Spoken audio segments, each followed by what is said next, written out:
Pourquoi lorsque nous prions pour les autres, Dieu exauce, tandis que nous-mêmes, l'exaucement prend du temps pendant que tous nos amis ont des promotions. Tu dois comprendre, Dieu exauce. C'est vrai, mais si tu prends l'exemple de la promotion ne vient pas par la prière. La promotion vient par la fidélité, c'est-à-dire la fidélité dans les petites choses. Celui qui est fidèle dans les petites choses, on donnera beaucoup de grandes choses. Le sage dit dans les proverbes, beaucoup de gens vantent leur bonté, mais un homme fidèle, qui le trouvera? La Bible dit que la main des diligents, des gens fidèles, dominera. Le secret de la promotion, c'est pas la prière. Joseph n'a pas été promu parce qu'il priait. Joseph a été promu parce qu'il a été trouvé fidèle. Mardoché était quelqu'un de fidèle. Sauf que à cause d'une conspiration, d'un complot montré contre lui, Mardoché n'avait jamais été récompensé pour avoir sauvé la vie du roi. Parce que ce qu'il a fait avait été caché. Au contraire, les œuvres de Haman allaient prospérer. Maintenant, ce qui s'est passé, c'est que la prière et les supplications du peuple d'Israël ont empêché le roi de dormir. Il est allé ouvrir le livre des Annales et puis il a découvert dans le livre qu'il y a quelqu'un qui lui a sauvé la vie. Et puis il a demandé, mais ce monsieur, est-ce qu'on l'a récompensé?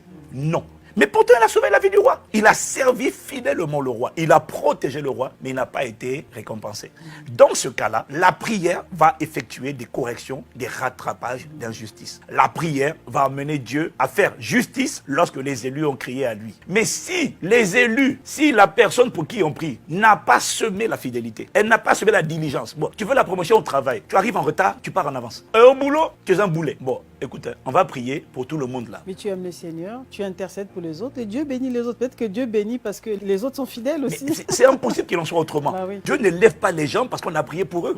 La prière va gommer les injustices des hommes et faire prévaloir la justice de Dieu. Vous comprenez? C'est ça que la prière va faire. C'est pour ça que Jésus dit, dans Luc chapitre 18, il dit, et Dieu ne fera-t-il pas justice à ses élus qui crient à lui nuit et jour? Il n'a pas dit, et Dieu ne fera-t-il pas favoritisme à ses élus? Il a dit, Dieu ne fera-t-il pas justice? C'est quoi faire justice? C'est donner à quelqu'un ce qu'il mérite. C'est rendre à chacun selon ses œuvres. Donc, si ce n'est pas ce que tu mérites, tu ne l'auras pas. Il faut que ce soit ce que tu as semé et que tu mérites de recevoir. Mais quelqu'un qui n'a pas semé la fidélité, mais comment veux-tu que tu donnes la promotion à un chrétien qui ne donne pas la dîme? Ça n'arrivera pas. Un chrétien qui ne sait pas dans le royaume, il n'aura rien. Il n'a pas semé pour récolter. Maintenant, s'il a semé et que l'enfer le combat, la prière va frayer un chemin et va forcer les puissances des ténèbres à lâcher prise afin que la justice de Dieu soit manifestée. Amen, amen. Amen.